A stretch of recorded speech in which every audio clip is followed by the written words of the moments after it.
Welcome to the History of Witchcraft. Episode 19. The Eternal City and the Evil Eye.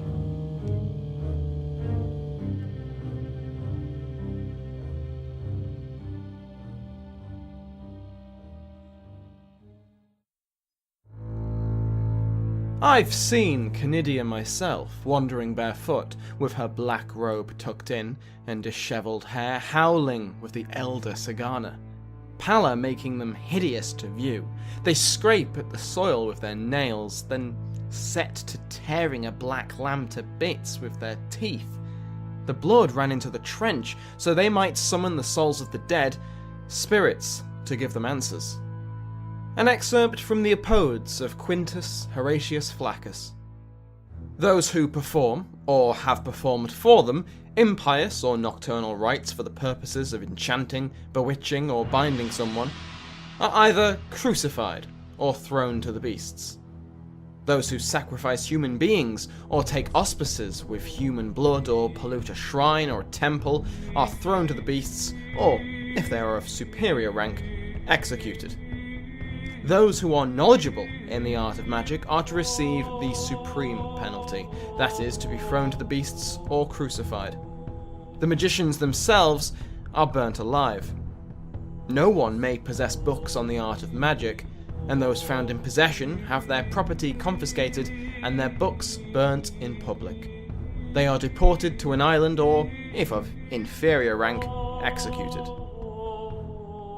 An excerpt from the Lex Cornelia Sicarius a Veneficis. When once the mysteries had assumed this promiscuous character, and men were mingled with women with all the license of nocturnal orgies, there was no crime, no deed of shame wanting. More uncleanliness was wrought by men with men than with women. Whoever would not submit to defilement, or shrank from violating others, was sacrificed as a victim. To regard nothing as impious or criminal was the very sum of their religion. The men, as though seized with madness and with frenzied distortions of their bodies, shrieked out prophecies. The matrons, dressed as Bacchae, their hair dishevelled, rushed down to the Tiber with burning torches, plunged them into the water, and drew them out again, the flame undiminished, as they were made of sulphur mixed with lime.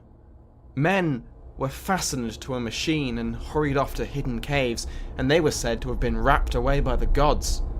These were the men who refused to join their conspiracy, or to take part in their crimes, or to submit to pollution. They formed an immense multitude, almost equal to the population of Rome. Amongst them were members of noble families, both men and women.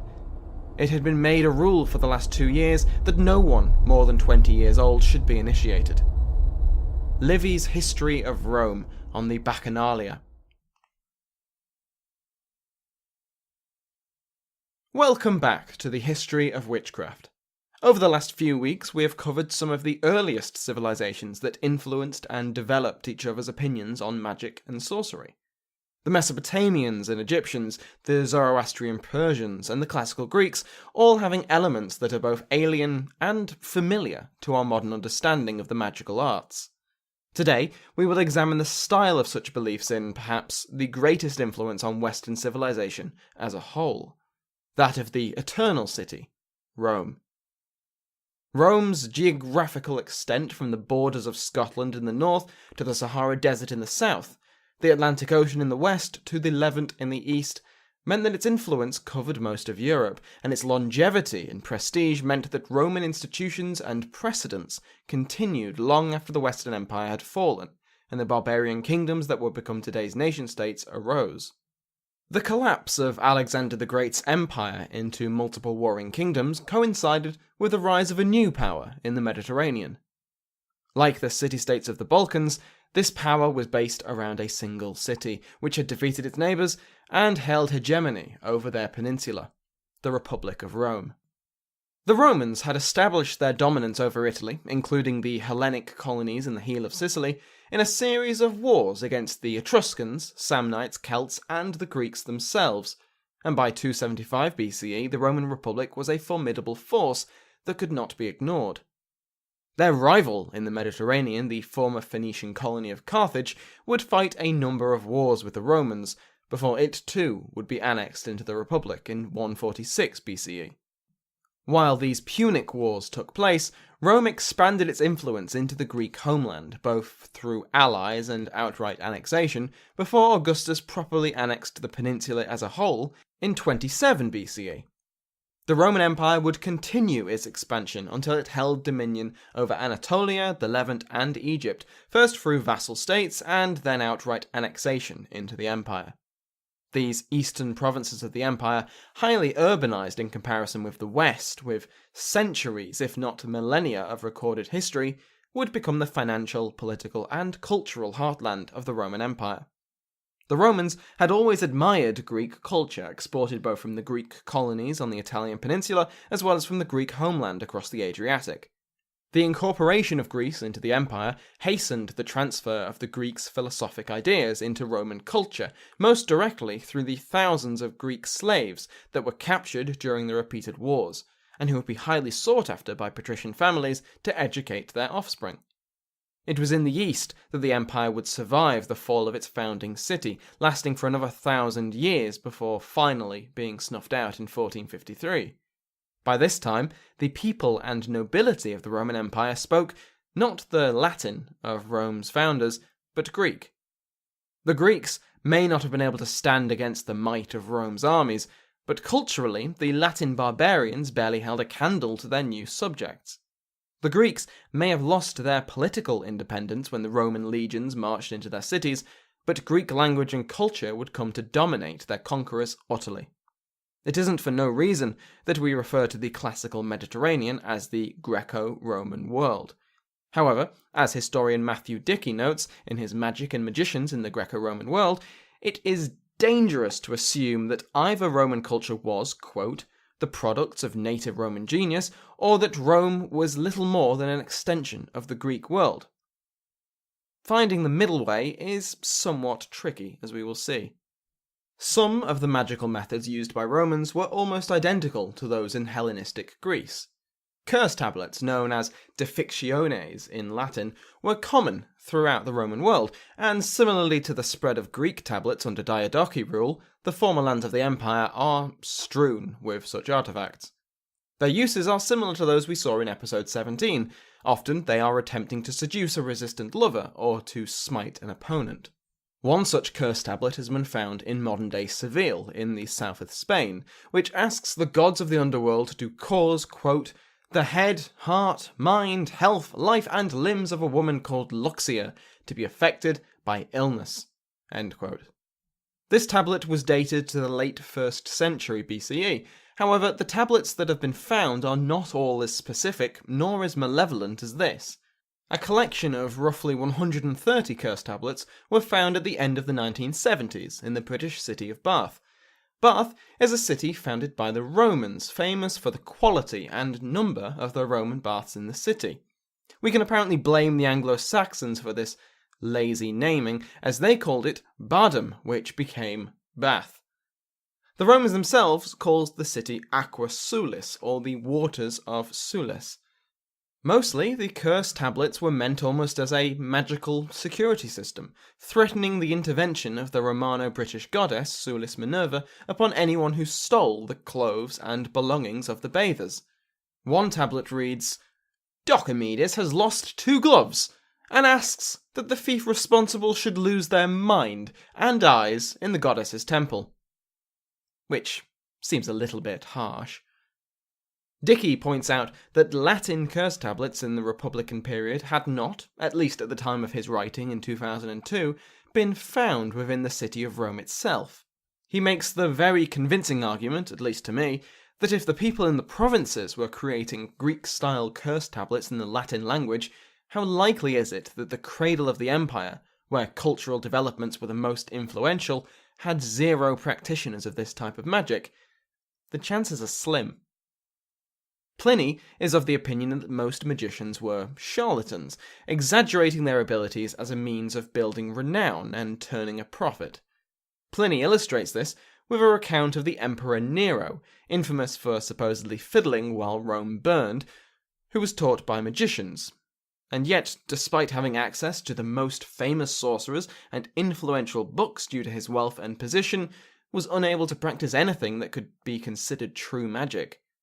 Still, Pliny asserts that spells themselves had a shadow of truth. While the vast majority of magic users had no actual powers, there were some with genuine abilities, and so the use of charms and talismans was probably a good idea, the thinking being better safe than sorry. Both the Greeks and the Romans feared the power of the evil eye, the malus oculus in Latin, an ability believed to be held by some individuals as well as entire groups of people, such as the Scythians and the Pontic tribes.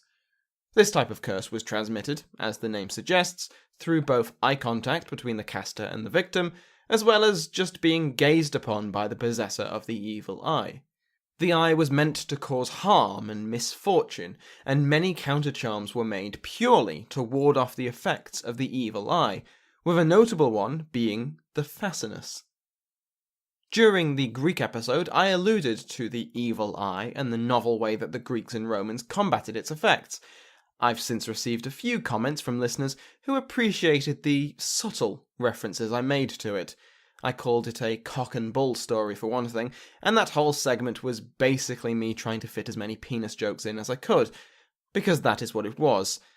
In a wonderfully Roman way, fascinum were stone and metal sculptures of the male reproductive organ.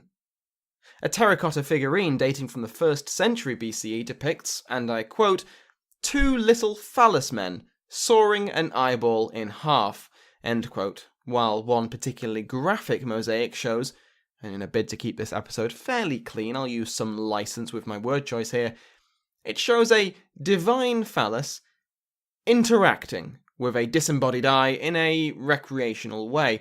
Are we all on the same page? Good. These fascinum have been found all over the former empire. Adam Parker of the Open University, as well as the Assistant Curator of Archaeology at the Yorkshire Museum, provides a number of images in his article Protecting the Troops, Phallic Carvings in the North of Roman Britain. I would just love to put these on the Facebook page, but I'd be risking it being taken down because they are literally stone carvings of penises. So instead I will point you to his articles. In Protecting the Troops, Parker finds a strong connection between the permanent military installations on the northern border, particularly at Hadrian's Wall, and the quantity of phallic carvings which have survived. These carvings have been found repeatedly carved in similar places, above windows and doorways, in the entrances to buildings, and on bridges. The fascinum were intended, Parker argues, to protect the occupants of the buildings, as well as those traversing the bridges. For this reason, the fascinum were not hidden away. They were visible and touchable to all who passed them, and therefore granted them a measure of protection from misfortune. But say you aren't a Roman legionary posted to an active war zone. What if you were an ordinary civilian out on business, and you fell victim to the evil eye? Well, you can hardly carry around a limestone brick complete with a sculpted penis everywhere you go. Indeed, this clear obstacle was resolved through the use of an amulet, or a remedium in the general Latin term. These amulets were often worn by those who feared sickness, and those already sick, to protect them from the spirits which caused such illness. The bulla, the specific term for an amulet in the form of a phallus, was often worn by the young sons of patricians and equestrian notables. Their privileged position would naturally draw envy, and so the bulla would protect them from any supernatural ill will. The fascinum's use as protection from malevolent witchcraft extends to more than just shielding an individual.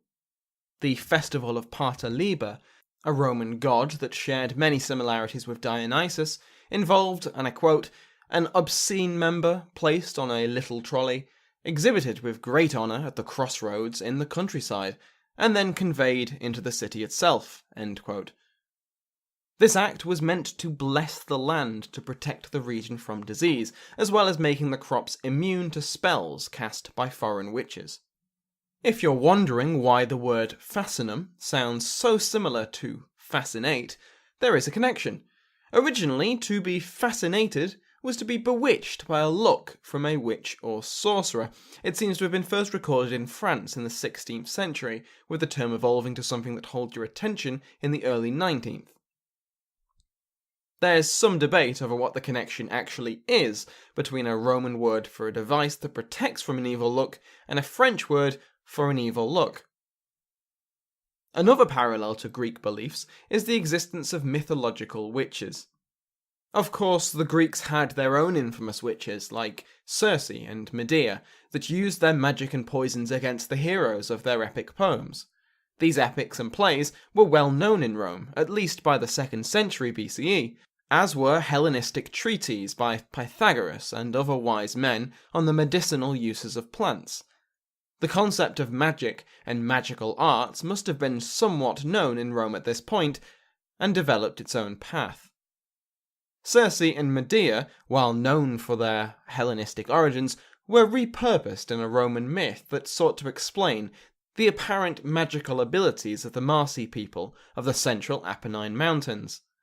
A historian writing in the 2nd century BCE, Gnaeus Gellius, tells that King Aeetes, the semi-mythical king of Colchis we touched on in episode 17, had 3 daughters, Circe, Medea, and Angetea, but Gellius gives the sisters a different fate than their Greek originators.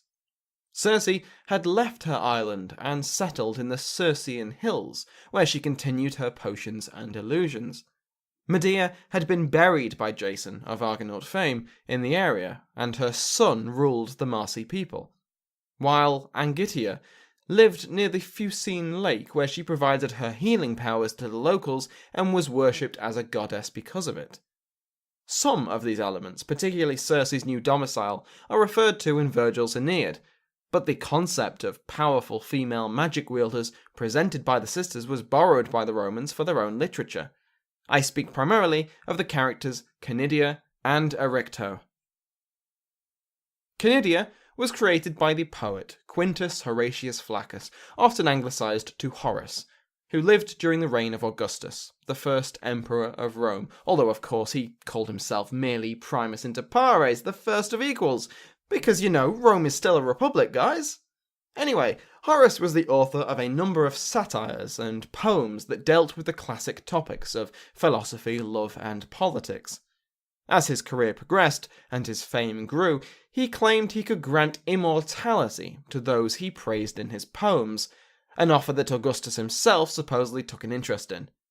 Canidia, along with her fellow witch Sagana, first appear in Horace's satires, which I subjected you to a reading of at the beginning of the episode. Further down the poem, the witches are said to cry out to Hecate, the Greek goddess of magic, as well as Tisiphone, a fury that was meant to punish murderers of all kinds, but who was spurned by a mortal man and subsequently killed him by turning a lock of her own hair into a snake. Greek myths, everybody! Canidia is described as a hideous creature, all long nails, pale skin, and false teeth, as well as being an adept poisoner. Erecto is of the same ilk, possibly first created by Ovid around the same time as Horace.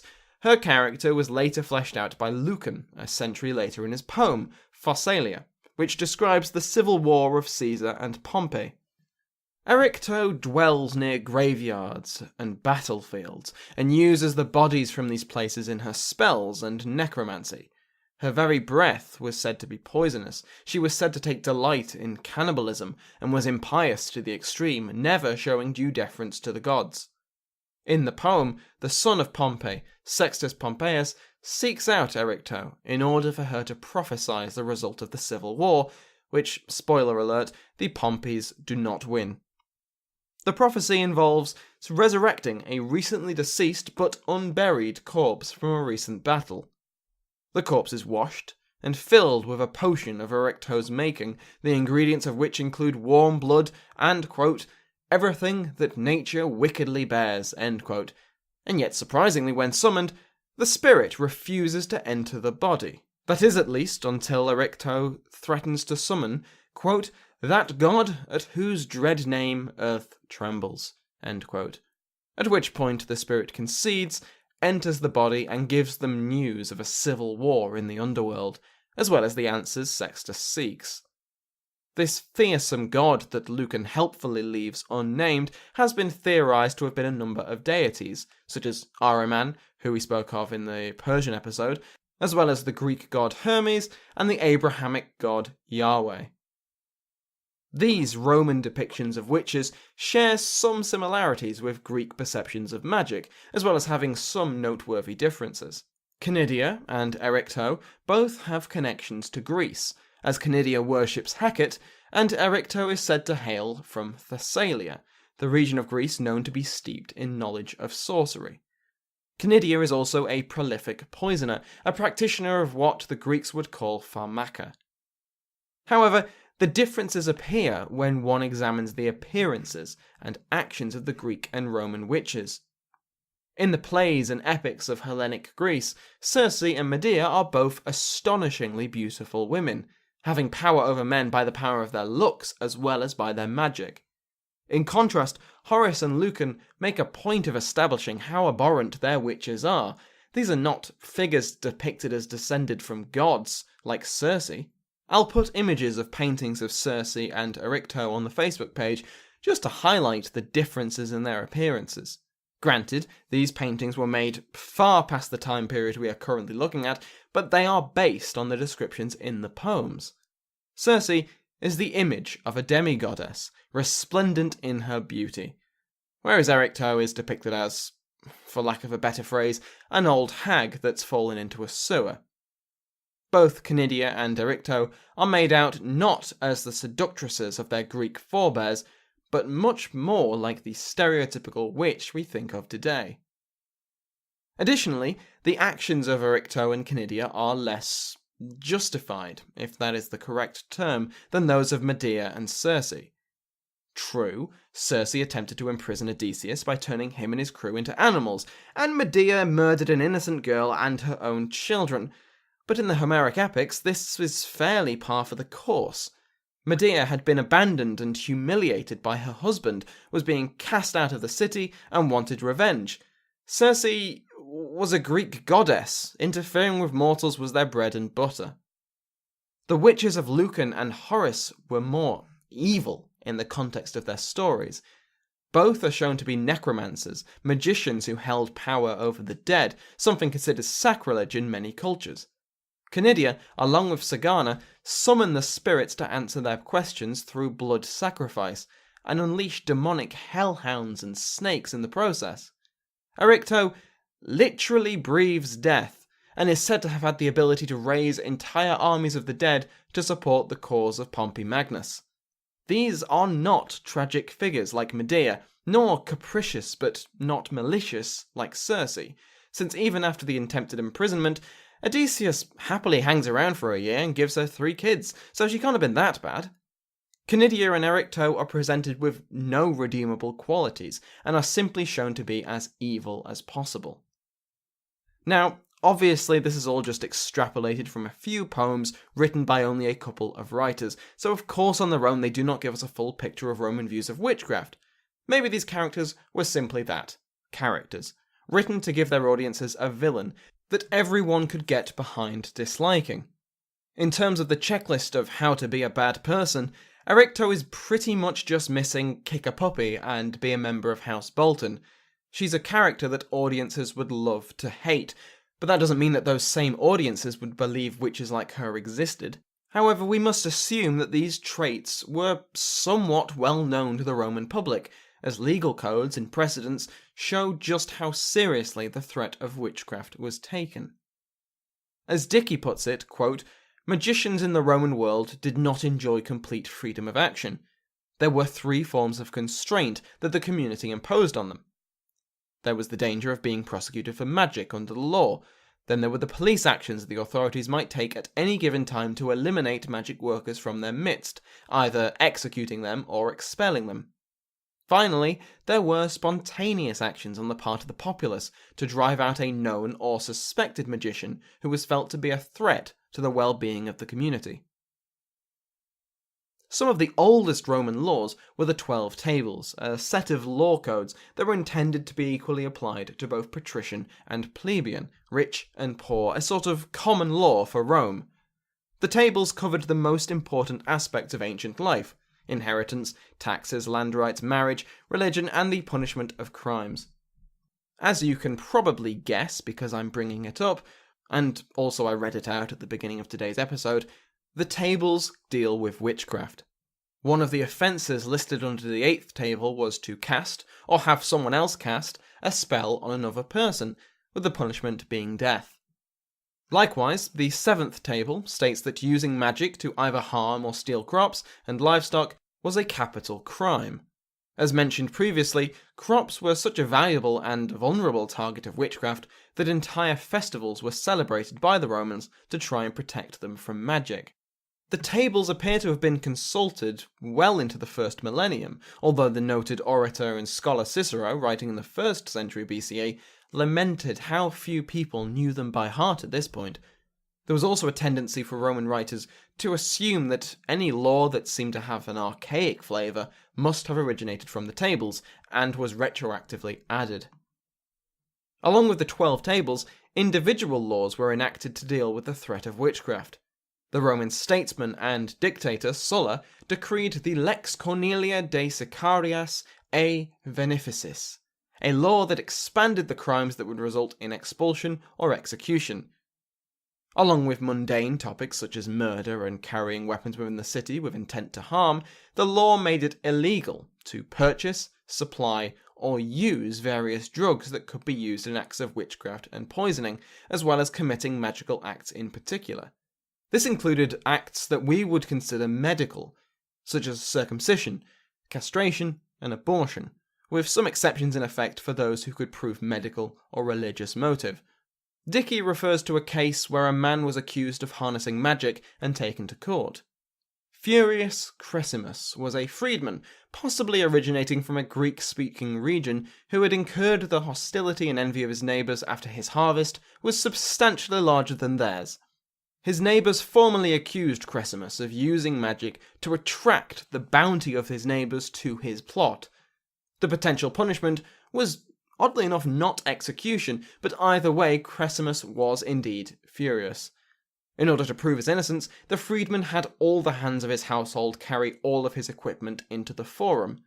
Cressimus then pointed to both the tools and his household, declaring that these were his spells, high-quality equipment, and the effort of well-fed men.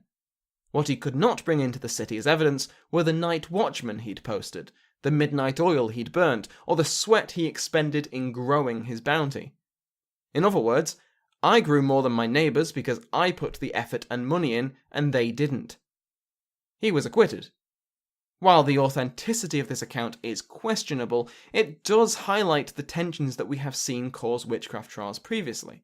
A successful outsider always earns envy, and if this success can be suspected to be earned from illegitimate, supernatural means, well then accusations can fly.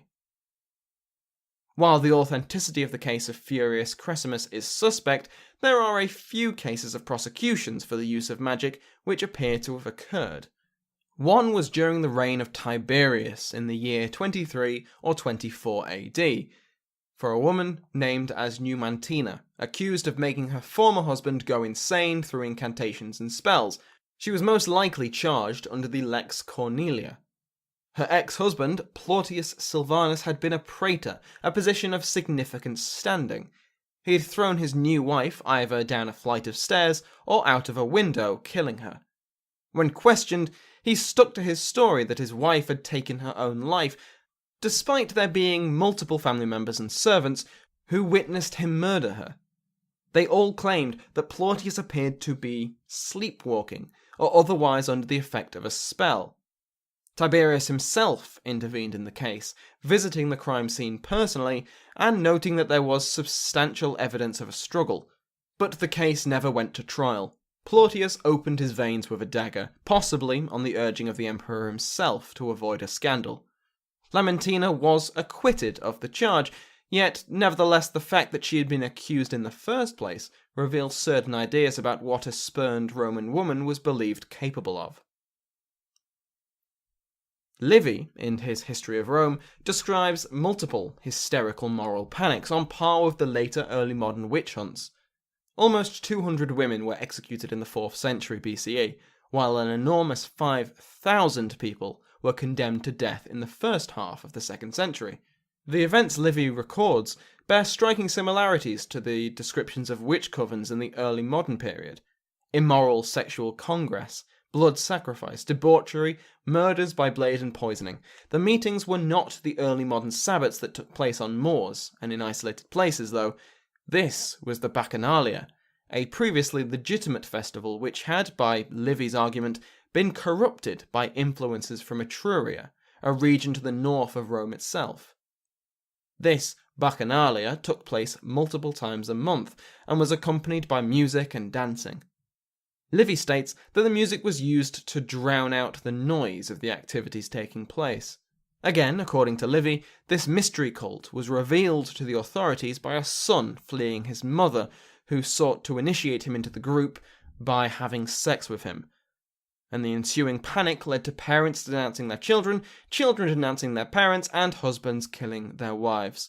The Senate didn't help matters by offering a reward for those who denounced others, and it was expected that the paterfamilia, the male head of the family, would enforce the punishment of execution. If they did not kill their wives, sisters, or daughters in the privacy of their own homes, the authorities would in a public place, and their honour would be in dispute. Naturally, with many executions taking place away from public records, the number of dead is unknown. A subsequent wave of executions in the next few years was explained as a crackdown on the original survivors of the First Purge, who took their revenge in a spate of poisonings against those who had organised and taken part in the earlier hunt. How true all of this is, especially regarding the acts conducted at such a gathering, as well as the number of those executed, is disputed. The son that alerted the authorities had been disinherited by his stepfather and mother, and so possibly held a grudge. Similarly, when the Senate began offering rewards for denunciations, old grudges could now be settled at the expense of the state. As with many legacies of Rome, medieval Europe would learn from the actions of the Romans, and their laws against witchcraft would be used as templates for both secular and religious authorities in defining what it was to be a witch and what their punishment should be. As we've seen already, the image of an old woman with warts and rotten teeth, making pacts with demons and raising the dead, became a common image during the period of the witch trials. Quite how much influence Roman culture had on this development is disputed, but it must have played some sort of role. Thank you for listening to this episode of The History of Witchcraft. If you've enjoyed the episode, please consider leaving me a positive review on iTunes, Stitcher, or whichever podcast app you use. You can visit the website at thehistoryofwitchcraft.co.uk, where you will find my contact details if you have any questions. The show also has a Facebook page and a Twitter feed if you want to keep up to date. The intro and outro music have been provided by Sounds Like an Earful. Thank you again for listening.